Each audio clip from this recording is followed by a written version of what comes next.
denominasi, dengan iman yang berbeda-beda, doktrin yang berbeda-beda. Dan ini ayat berikut ini penting sekali.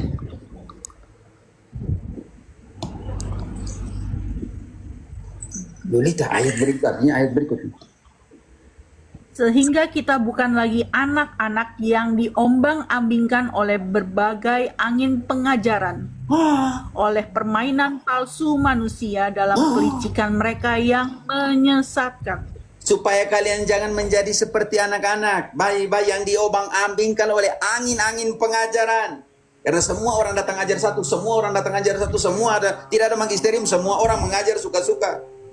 Ini loh, tidak ada kesatuan iman di sana karena semua orang mengajar suka-suka. Bagaimana dengan ayat ini? Sehingga kita bukan lagi anak kecil yang diombang-ambingkan oleh rupa-rupa angin pengajaran, permainan palsu manusia, dan kelicikan mereka yang menyesatkan,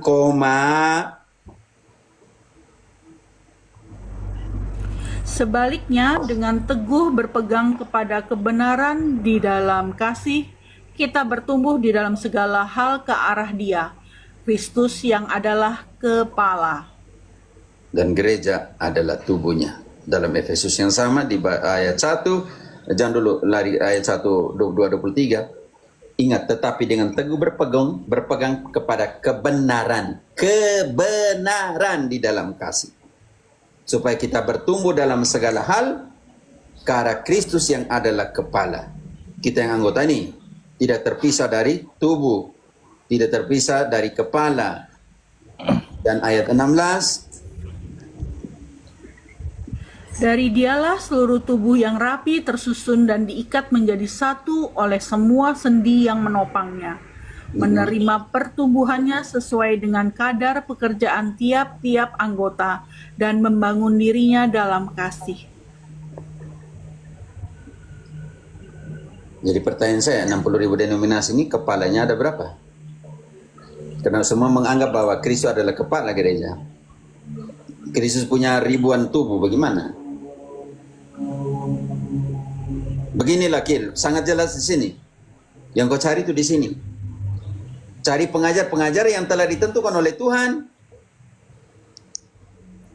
Gembala-gembala yang telah ditentukan oleh Tuhan. Yesus sebelum pergi ayat sangat jelas. Sebelum dia pergi dia sudah tetapkan itu hierarki di situ.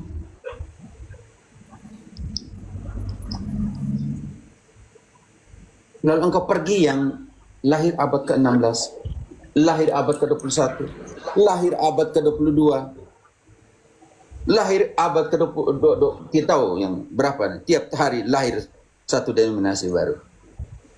Yang Yesus sudah tetapkan ini, gembalakanlah, berikan konsep hierarkis, struktur hierarkis, gembalakanlah, semua ini kalian tolak. Makanya supaya ada pengajar-pengajar ini yang telah ditentukan oleh Yesus sendiri itu, supaya kita tidak diombang-ambingkan seperti anak kecil oleh berbagai angin pengajaran yang sesat, yang licik, dan yang menyesatkan. Paulus itu keras sekali dalam Efesus ini.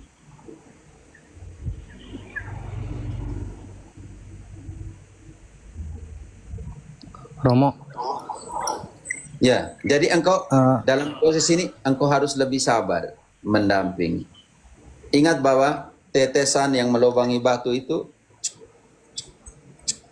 kenapa alasan dari Paulus tadi mungkin masih dililiti oleh kehendak iblis. Karena itu tidak mau mengetahui kebenaran yang sesungguhnya.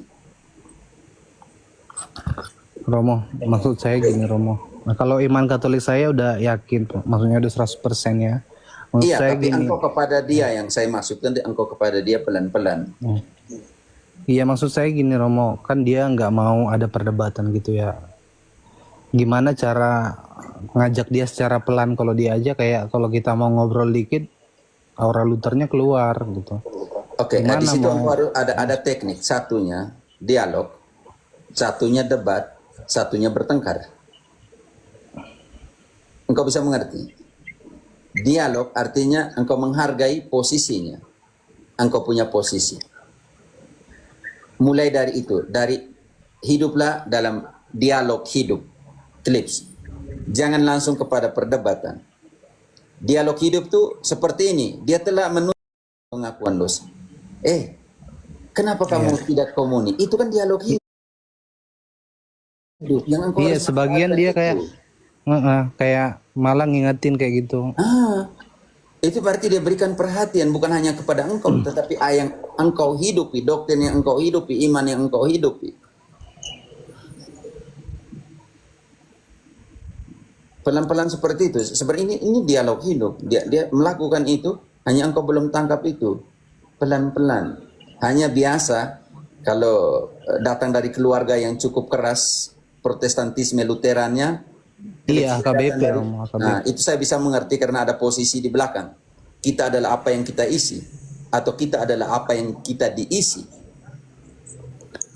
Contohnya begini, kalau engkau isi ini kopi jadi gelas kopi, kalau engkau isi ini susu jadi gelas susu, kalau engkau isi ini sampah jadi gelas sampah, kalau engkau isi makanan jadi gelas makanan. Jadi identitas dari gelas ini sesuai dengan apa yang diisi atau apa yang engkau isi. Clips. Lebih sabar. Yohanes Paulus kedua, Santo Yohanes Paulus kedua bilang ini, cinta mengalahkan semuanya. Iya, Romo. Dan Sebenarnya cinta kalau itu masuk- kuat dari badai. Damping. Kalau mau kayak kembali lagi kayak kemarin perdebatan gitu, bukan perdebatan, aku udah bilang Romo, ini cuman dialog aja, diskusi aja, kita kan pasangan gitu. Dia tetap, karena aku udah sering nonton TikTok gitu, dia udah pikirannya udah negatif. Nah, aku semenjak itu udah takut kalau mau bahas itu nanti takut ditonjok lagi. Santai aja. Maksudnya kalian buat begini. Kalau kita bahas itu yang tonjok dihukum sepertinya bayar makanan lah. Kalau kita ke restoran begitu aja, santai aja. Oh, Pelan-pelan. diakalin gitu ya, Romo. Diakalin situ. Oke, kalau saya ngomong ini ya, kamu tonjok, kamu yang bayar dong makanan semuanya. Nah, aman gitu. Kan Ya tapi nggak enak juga, Romo, walaupun dia yang bayarin, bibirnya bengkak. berarti kamu omong jangan terlalu dekat, jaga jarak begitu. Jadi engkau pakai helm dulu baru omong gitu.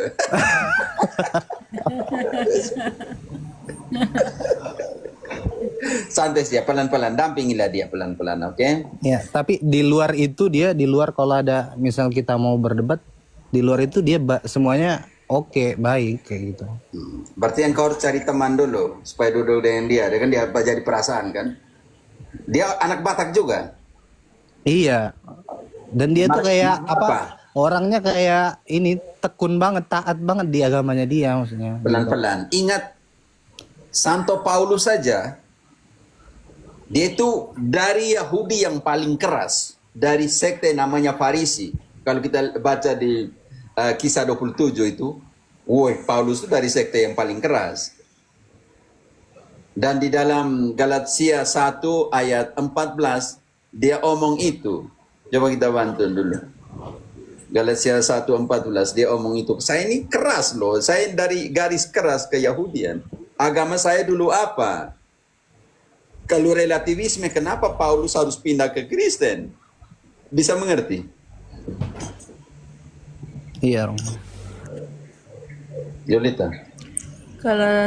Galatia 1 ayat 14.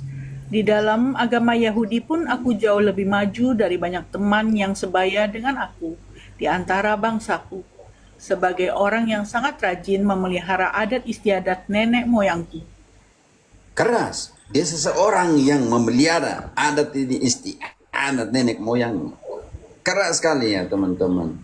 Oke, lanjut sedikit. Tetapi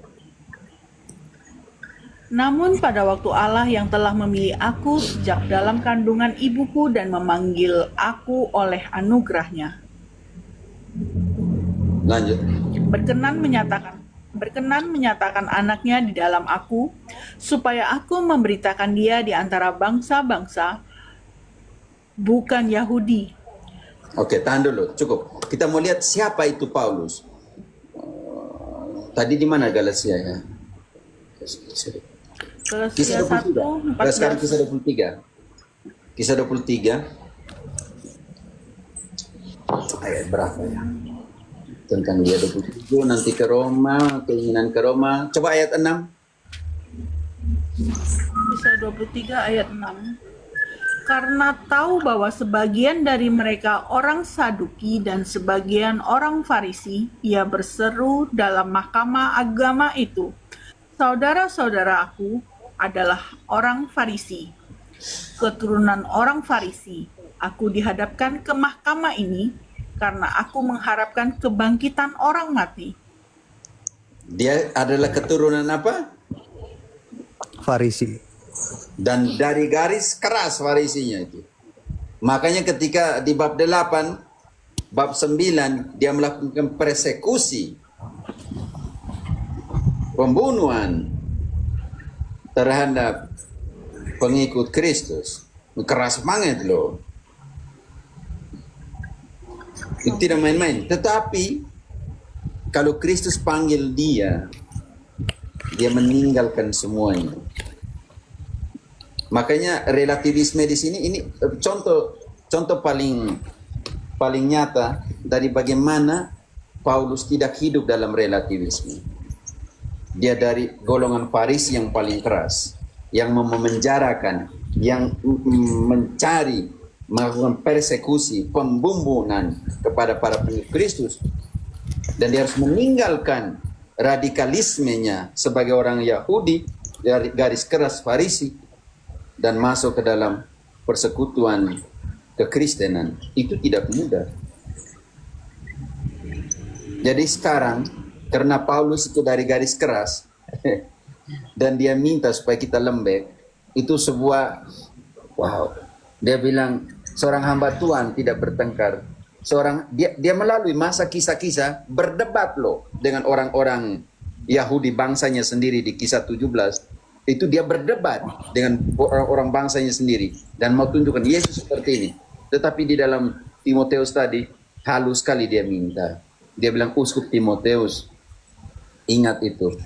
Saya mentabiskan engkau." Ingat Timoteus ditabiskan oleh Paulus. Jadi saya ingatkan engkau, hamba Tuhan tidak bertengkar begitu. Harus sabar, harus tabah, lemah lembut. Karena dia mengalami bagaimana mengalami situasi pengejaran, persekusi kepada kekristenan. Karena itu klips Santo Paulus saja meninggalkan keyahudiannya dan masuk menjadi Kristen dan rasul besar. Kalau relativisme artinya dia tetap di Yudaisme. Iya, Romo.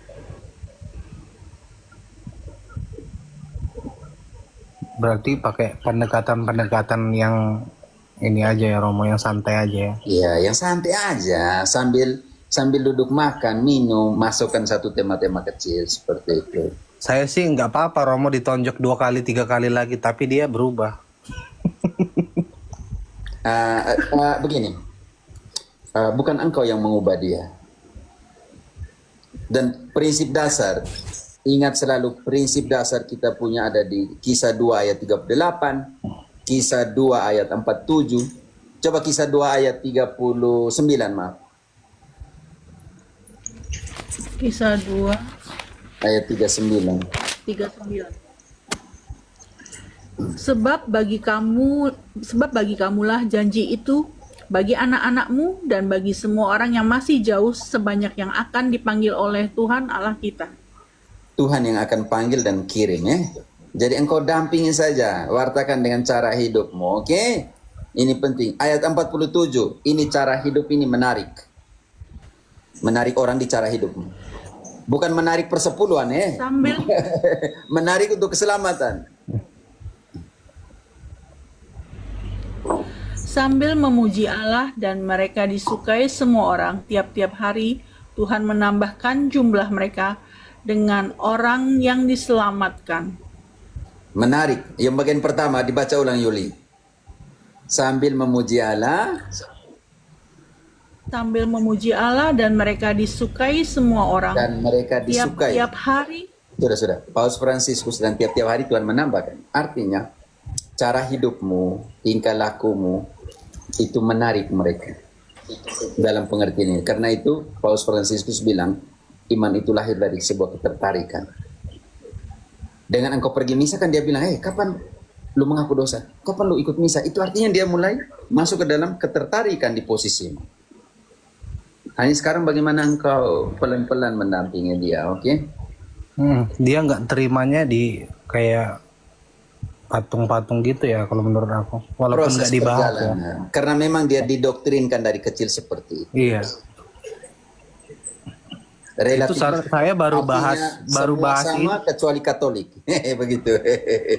Itu saya baru bahas ini Romo Alkitab siapa yang mengurangi atau menambahi. Dia udah kayak gitu, apalagi saya bahas perpuluhan kan. Makin kan. Pelan-pelan. Memang kalau sudah didoktrinkan dari kecil memang seperti itu. Pelan-pelan dampingi dia. Ku coba mendampingi dirimu, walau kadang harus tak seiring jalan. Ku cari dan selalu ku cari jalan terbaik agar tiada penyesalan dan air mata klips. Oke, semangat Oke. Siap Romo. Rakat ende asik besu. Terima kasih Romo. Mewala kalimba watana kule. Oh suboa. Bawala kalimba watana kule. Bahasa Leo sedikit dulu. Oke, Maria Puji. Ganti-gantian ya Om Klips ya. Kalau sebentar ada pertanyaan lagi, oke silakan. Lanjut Romo. Maria Puji, tadi engkau type tapi saya tidak baca seluruh. Ya, salve Romo, selamat pagi, selamat malam. Iya pagi, malam untuk Indonesia.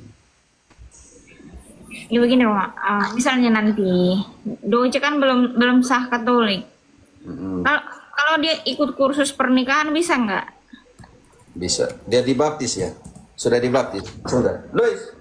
Kalau di Protestan sudah Romo, dia kan sudah dibaptis di Protestan.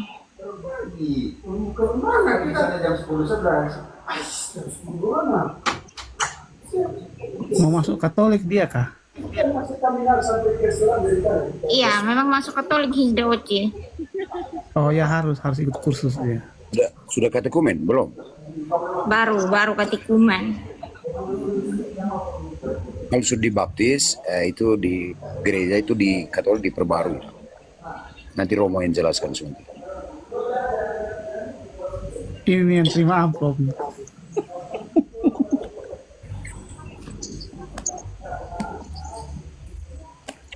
Romo tadi bilang mau antar misioner. Coba bertahan.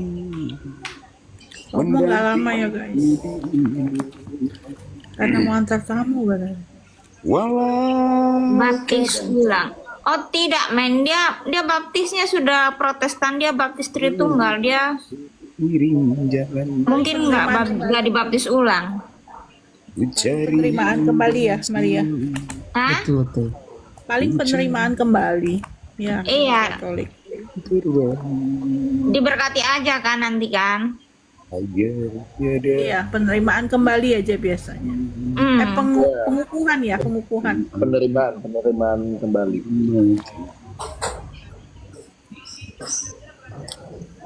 Iya teman, setengah jam kami harus ada misionaris baru mau kenal kota. Bagaimana teman Maria Puji? Saya tidak dengar. Kan begini Romo, DOC kan belum sah Katolik, dia masih katikuman. Kalau dia katikuman sambil ikut kursus pernikahan bisa. Engkau harus konsultasi dengan proki setempat. Tapi secara umum Romo, Karena nanti kalau mau kursus pernikahan orang minta persyaratan mungkin pembaptisan apa semua. kan dia sudah dibaptis, dia HKBP dulu kan yang. Dia sudah dibaptis Tritunggal Romo. Saya mengerti nama kalau dia harus terjadi pembaharuan penerimaan pembaptisan. Makanya engkau harus bukan konsultasi ke saya, tapi konsultasi di paroki di mana kalian tinggal. Oh, oke baik. Begitu. Iya, kemarin aku mau ngomong aku takut. Janganlah. Kalian selalu pikir Romo itu seram ya. Kalau Romo seram begitu berarti dia tidak cari gembala, tidak cari terdampingi domba. Atau ada Romo-Romo yang seram juga, yang umat belum. Tidak ada, Rom, tidak ada. Baru Saya lihat aja yang muka. malu-malu. Ada Romo yang seram, ada. yang umat baru lihat muka saja, baru lihat muka umat sudah takut begitu kan? Oh enggak, nanti ku terkembali kalau ke arah kayak gitu. Opa Helmi. Iya, saya malu-malu kalau tanya kan kalau udah biasa sama Romo, makanya aku datang cintanya Romo. Janganlah, kau cari di proki yang kalian mau buat kursus. Nantanya di saya bagaimana? Ada seperti lagu nikah di Kolombia dia mau. SD. Ayo malu maju, ayo maju maju, jangan malu malu. Ayo maju maju, jangan malu malu. Caca marica, gitu kan? Teman-teman saya 15 menit lagi. Jadi, minta maaf. Roh Kudus Maria berkuasa. Uji jangan-jangan nikahnya mau di gereja Katolik yang di Kolombia. Jadi sekalian bulan madu dia di sana. Proses Kalau bisa nanti Romo sendiri yang berkati. minta inilah, minta surat lah, cap di keuskupan lah, nah, pusing kepala nanti. Biar nikah yang. Makanya nikah Katolik itu tidak mudah ya.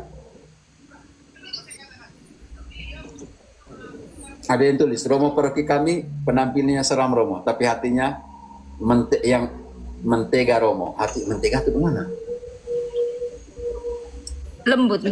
Mentega kan kalau itu kan lembut, Romo, dioles. Tapi ada Romo yang ganas loh. Mana ada Romo yang ganas, nggak pernah kuliah. Di tempat saya, bukan di mana. Di Opa tempat Helmi. Dan sampai habis ngomong orang tampar kita. ini kita sharing.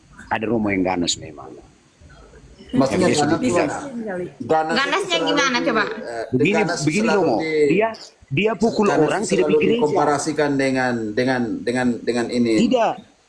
Serigala. Dia pukul orang yang tidak pergi gereja. Oh, kalau orang yang nggak pergi gereja. Iya. Berarti ganas kalau itu. itu kan. Mungkin bercanda. Tidak, saya sampai menghadap uskup dulu masih almarhum Vincencio Sensi Kota. Oh gitu ya. Dia pukul orang loh. Makanya saya bilang Bapak Romo ini salah ambil jalur, harusnya tentara. Loh, dia benar-benar gunakan tongkat gembalanya kan? Kalau dombanya lari nggak mau pulang kandang kan dipukul sama dia. Yesus sudah pernah pukul orang loh. Yesus sudah pernah pukul orang. Itu jadi mungkin waktu itu Romo mungkin ada persoalan di kepala apa semua jadi ada Ya, masalah mungkin. di hati jadi kita kadang kita lihat aksinya tapi tidak lihat dua belah pihak seperti apa saat itu. Baru yang dia pukul ini kemana kan saya lagi, aduh kasihan. Di tengah jalan. Berarti ada unsur dendam ini, ada unsur dendam. Ini pasti unsur sakit hati nih, dendam nih, mau bahaya sekali nih anak jalanan seperti ini nih. Langsung saya pergi menghadap ini almarhum Vincencio Sensi Kota. Ini nih anak jalanan ini pasti ada luka lama ini, kita harus sembuhkan dia dulu nih pasti ini. Betul Pater, betul. Ya, Kita baru Romo, kita, Pankreasio engkau harus sembuhkan anak jalanan ini, dia masih ada. Tidak begini, Bapak Romo, begini, permisi minta maaf. Saya ini tadi turun dari akunya Mikana. Dia Kenapa? ngomong Alkitab kiri kanan, saya tanya, kau kasih tunjuk saya Alkitabmu di kanon di mana? Room Langsung di dia mana? yang Room apa? Room apa? Mikana. Onenis Romo, Wanes. Manes Mikana itu. Mikana. Apa? Kana? Ya? Mikana. Oh, Mikana. Mikana. Kenapa lagi? Wanes.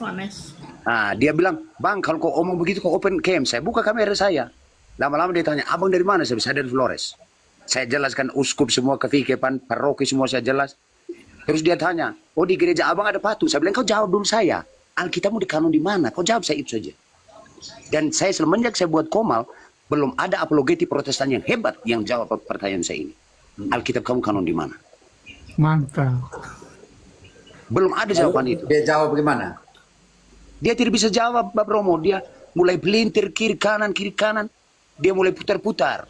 Akhirnya saya bilang begini, kalau kau tidak bisa jawab saya minta maaf kalau ada kalimat saya yang kasar, saya turun, tapi netizen dengar. Kekonyolan orang Protestan seperti ini. Mereka mencomot-comot ayat Alkitab, cocomologi, begitu kita tanya dasarnya dari mana, mereka tidak tahu dasarnya. Begitu Pak Romo ya. Oh, Mikana anti dengan patung. Dia pernah bilang kalau dia pernah ibadah di gereja Katolik. Ketika dia beribadah di gereja Katolik, apa dia sembah patung? Ah, Salam untuk Mikana. Nanti Maria Puji, engkau nanti pergi periksa dia punya dompet. Kalau ada uang 10.000, 20.000, 50.000, 100, kau ambil semua karena di situ ada gambar. Ambil semua. iya. Uang itu dia simpan di bank supaya jangan habis. Tapi uang itu ada mukanya orang lain. Sembah uang. Dia sembah uang.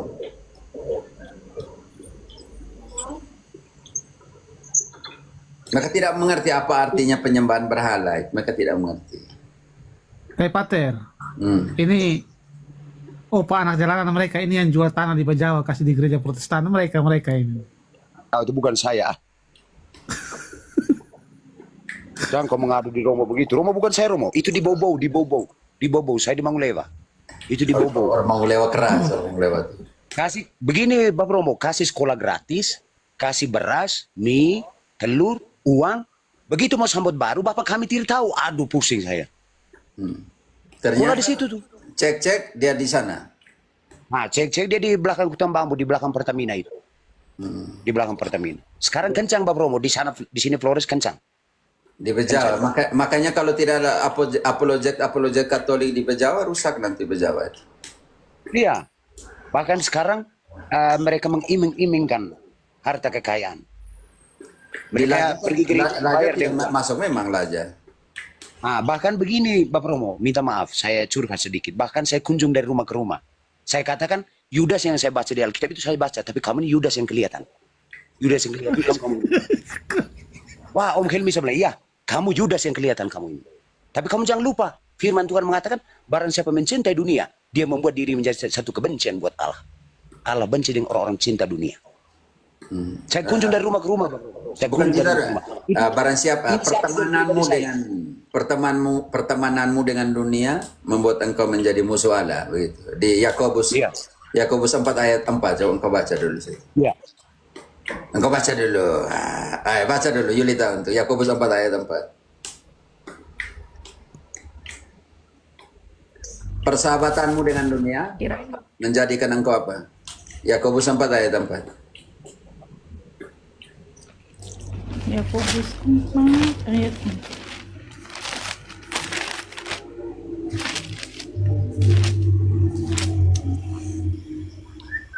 Hai kamu orang-orang yang tidak setia. Ini tahan dulu. Hai kamu yang tidak setia, Yesus sudah taruh dia punya rasul, Pak Gembala, taruh pengajar. Kamu tidak setia, ingat. Hai kamu orang-orang yang tidak setia, Yulita. Tidakkah kamu tahu bahwa persahabatan dengan dunia adalah permusuhan dengan Allah? Jadi siapa saja yang hendak menjadi siapa saja yang hendak menjadi sahabat dunia ini, ia akan menjadikan dirinya musuh Allah. Tapi dasarnya, bagaimana mereka bersahabat dengan dunia? Karena mereka tidak setia. Kalau mereka setia, tidak mungkin buat itu. Kalau mereka setia, tetap ada di dalam kegembalaannya Petrus. Sangat jelas, gembalakanlah domba-dombaku. Artinya harus setia kepada siapa yang ditunjuk Yesus sebagai gembala. Itu ya. Semua yang ngajar itu artinya tidak setia. Dan ketidaksetiaan adalah akar dari semua perpecahan. Oke teman-teman, saya lagi berapa menit nih? Lagi 15 menit. Mau tanya lagi teman-teman? Siapa yang mau tanya lagi? Romo, doakan saya. Saya ini banyak dibenci di Flores ini. Banyak benci saya di Flores. Tidak. Gara-gara ini saya... Tapi jangan pakai kekerasan. Wartakan. Tidak. Saya Baik pergi atau dari... tidak baik waktunya. Saya pergi dari dari rumah ke rumah, Romo. Iya, Itu inisiasi dari iya, ini. Tius Inisiasi dari- Mas, tetapi tetap setia kepada gereja, pakai Siap. metode yang lembut. Dan Paulus bilang wartakanlah firman itu baik atau tidak pun baik waktunya. 2 Timotius 4 ayat 2. Amin. Yulita.